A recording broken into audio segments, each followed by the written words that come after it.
Hello friends, budget tourism പദ്ധതി പ്രകാരം KSRTC Guruvayur depot സംഘടിപ്പിക്കുന്ന ഗവി പരുന്തുംപാറ ട്രിപ്പിലേക്ക് എല്ലാവർക്കും സ്വാഗതം. ഗുരുവായൂരിൽ നിന്ന് പാതിരാത്രി തുടങ്ങിയ നമ്മുടെ യാത്ര അതിരാവിലെ ഏതാണ്ട് 5:30 പത്തനംതിട്ടയിൽ എത്തുകയും അവിടെ നിന്ന് ഗവി ജംഗിൾ സഫാരിയുടെ മറ്റൊരു ബസ്സിലേക്ക് നമ്മൾ മാറി കയറുകയും ചെയ്യും.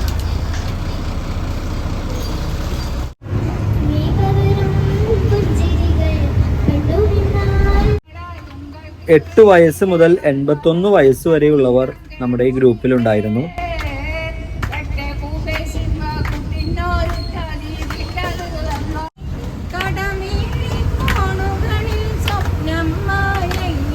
ഫ്രഷപ്പിനും ബ്രേക്ക്ഫാസ്റ്റിനും ശേഷം എല്ലാവരും പരസ്പരം പരിചയപ്പെടുകയും അങ്ങനെ പാട്ടും ഡാൻസും ഒക്കെയായി നമ്മുടെ യാത്ര ഒരു വൈബ് യാത്രയായിട്ട് മാറുകയാണ്.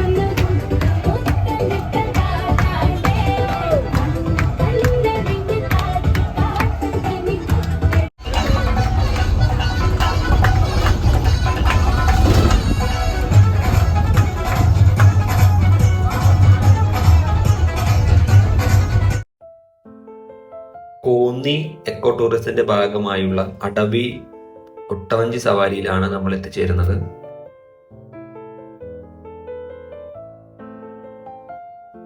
നമ്മൾ അടവി കൊട്ടവഞ്ചി സഫാരിക്കായിട്ട് വന്നിരിക്കുകയാണ്. പെർ ഹെഡ് 150 രൂപയാണ് ഈ കൊട്ടവഞ്ചിക്ക് ചാർജ്.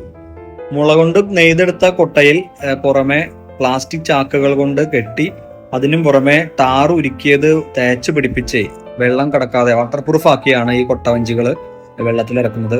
കർണാടകയിൽ ഉണ്ടാക്കിയ കൊട്ടവഞ്ചികളാണ് ഈ അടവിയിൽ ഉപയോഗിക്കുന്ന നമ്മുടെ ഈ കൊട്ടവഞ്ചികൾ.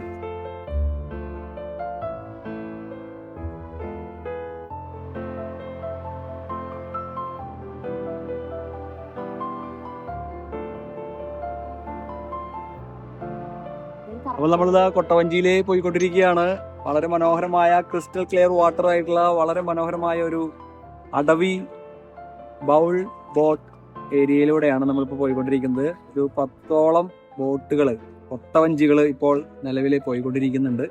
വളരെ സിമ്പിളായിട്ട് സുന്ദരമായിട്ട് പോകാൻ പറ്റുന്ന മനോഹരമായ ഒരു സ്ഥലമാണ്.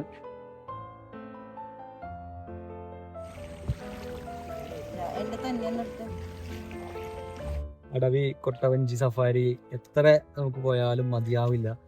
ഇത് വളരെ മനോഹരമായ ഒരു എക്സ്പീരിയൻസ് ആണ്. എങ്ങും പച്ച ഗ്രീൻ റിഫ്ലക്ഷൻ ആണ്, മുകളിലും താഴെയും. വളരെ ശാന്തമായ ഒരു അന്തരീക്ഷം, നല്ല കാലാവസ്ഥ. ആനകളെല്ലാം വന്ന് വെള്ളം കുടിക്കാറുണ്ടെന്നാണ് ചേട്ടൻ പറയുന്നത്. ഭാഗ്യമുണ്ടെങ്കിൽ നമുക്ക് ആനകളെയും ആനകൾ വെള്ളം കുടിക്കുന്നതൊക്കെ കാണാമെന്നാണ് പറയുന്നത്. ഭാഗ്യം നമുക്ക് തോന്നുന്നില്ല. എന്നിരുന്നാലും അത്യാവശ്യം നല്ല ഒരു എക്സ്പീരിയൻസ് ആണ്.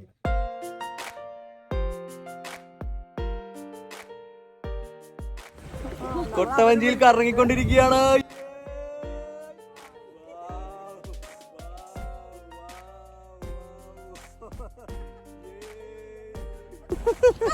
ഇവിടെ ഒരു ടീച്ചറ് കൊന്തെത്തിച്ചു തുടങ്ങിയിട്ടുണ്ട്. ഇതാണ് കൊട്ടവഞ്ചിയിലെ കറക്കം. എങ്ങനെയുണ്ട? അടിപൊളി.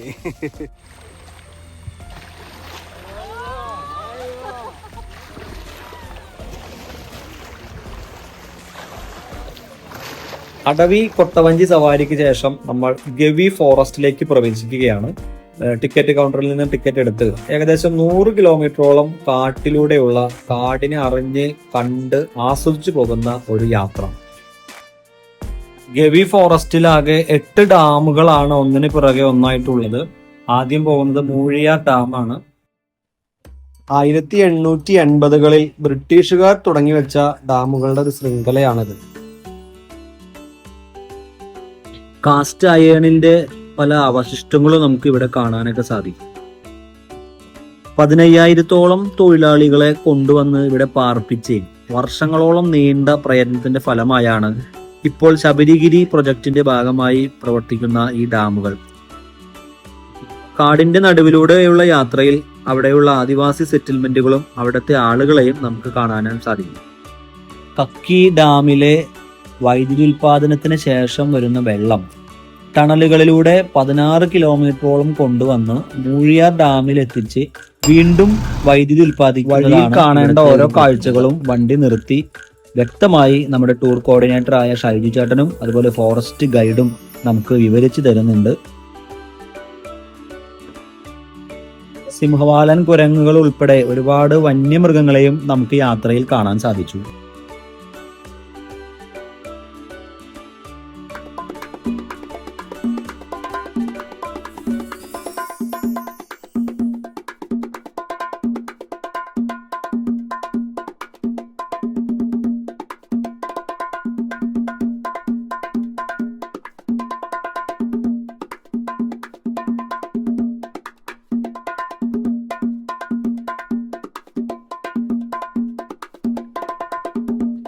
ആറേഴ് ഡാമുകളുടെ മുകളിലൂടെ പോകുമ്പോൾ അതിമനോഹരമായ വ്യൂ പോയിന്റുകളാണ് നമുക്ക് പ്രകൃതി സമ്മാനിക്കുന്നത്.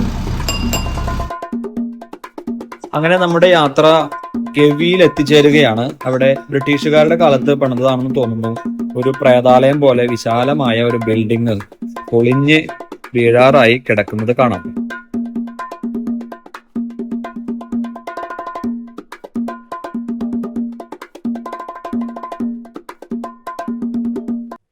ഒരു പോസ്റ്റ് ഓഫീസും നീതി സ്റ്റോറും LP സ്കൂളും ഒരു മുരുകന്റെ ക്ഷേത്രവും.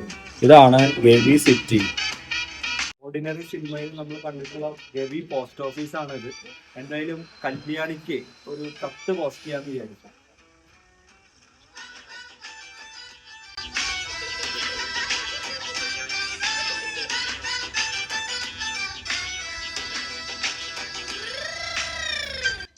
ഇതാണ് ഗവി ഡാം. ഓർഡിനറി സിനിമയിലൂടെ പ്രശസ്തമായ ഗവി ഡാമിന്റെ മുകളിലാണ് നമ്മൾ നിൽക്കുന്നത്. നല്ല കോടമഞ്ഞും ഒരു നല്ല തണുവുള്ള ഒരു ക്ലൈമറ്റിലാണ് ഇപ്പോൾ നമ്മൾ ആയിരിക്കുന്നത്. ഇപ്പോൾ സമയം 3:30 ആയിട്ടുള്ളൂ. പക്ഷെ വല്ലാത്തൊരു ആറ്റ്മോസ്ഫിയർ ആണ്, വല്ലാത്തൊരു ആംബിയൻസ് ആണ് ഇവിടെ.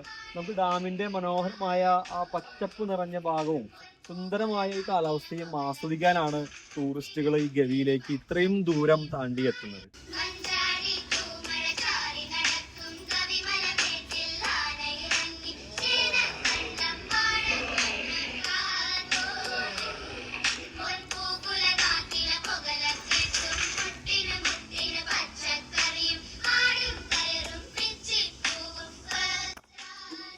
ഫോറസ്റ്റ് ഡിപ്പാർട്ട്മെന്റ് സംഘടിപ്പിക്കുന്ന ബോട്ടിംഗ് ആൻഡ് ട്രക്കിംഗ് പാക്കേജുകളും നമുക്കിവിടെ അവൈലബിൾ ആണ്.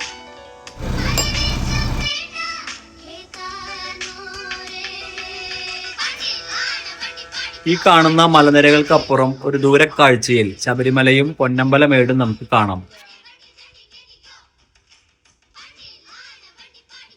പച്ചപ്പരവതാനി വിരിച്ച പോലെ തേയിലത്തോട്ടങ്ങളെ പിന്തുടർന്നുണ്ട്. കോടമഞ്ഞിന്റെ താഴ്വരയിൽ നമ്മൾ എത്തിച്ചേരുന്നു.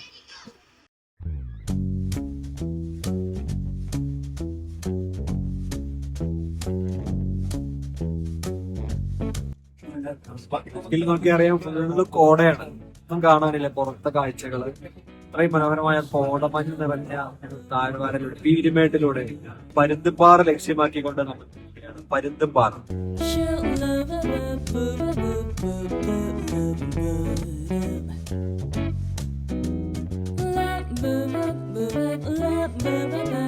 പരുന്തുംപാറയിലെ ക്ലൈമറ്റ് കണ്ടില്ലേ? ഞാൻ പറയണ്ട, നിങ്ങൾ കണ്ട് ആസ്വദിക്കുകയും മഞ്ഞ്, കോടമഞ്ഞ്, ആ ചുറ്റും പരന്നു കിടക്കുന്ന മലനിരകള്, കോടമഞ്ഞിൽ പൊതിഞ്ഞ പഞ്ഞിക്കെട്ടുകൾ.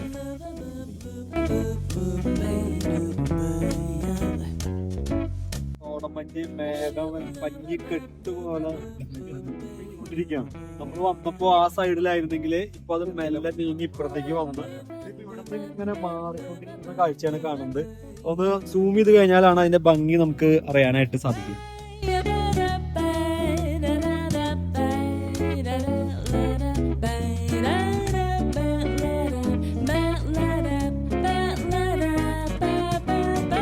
പറഞ്ഞറിയിക്കാൻ പറ്റാത്ത പ്രകൃതി ഭംഗി മതി വരുവോളം ആസ്വദിച്ചുകൊണ്ട് നമ്മൾ പരുന്തുംപാറയോട് ഗുഡ് ബൈ പറഞ്ഞ് തിരിച്ച് നാട്ടിലേക്ക് പോകും. യാത്രകൾ അവസാനിക്കുന്നില്ല, വീണ്ടും കാണാം.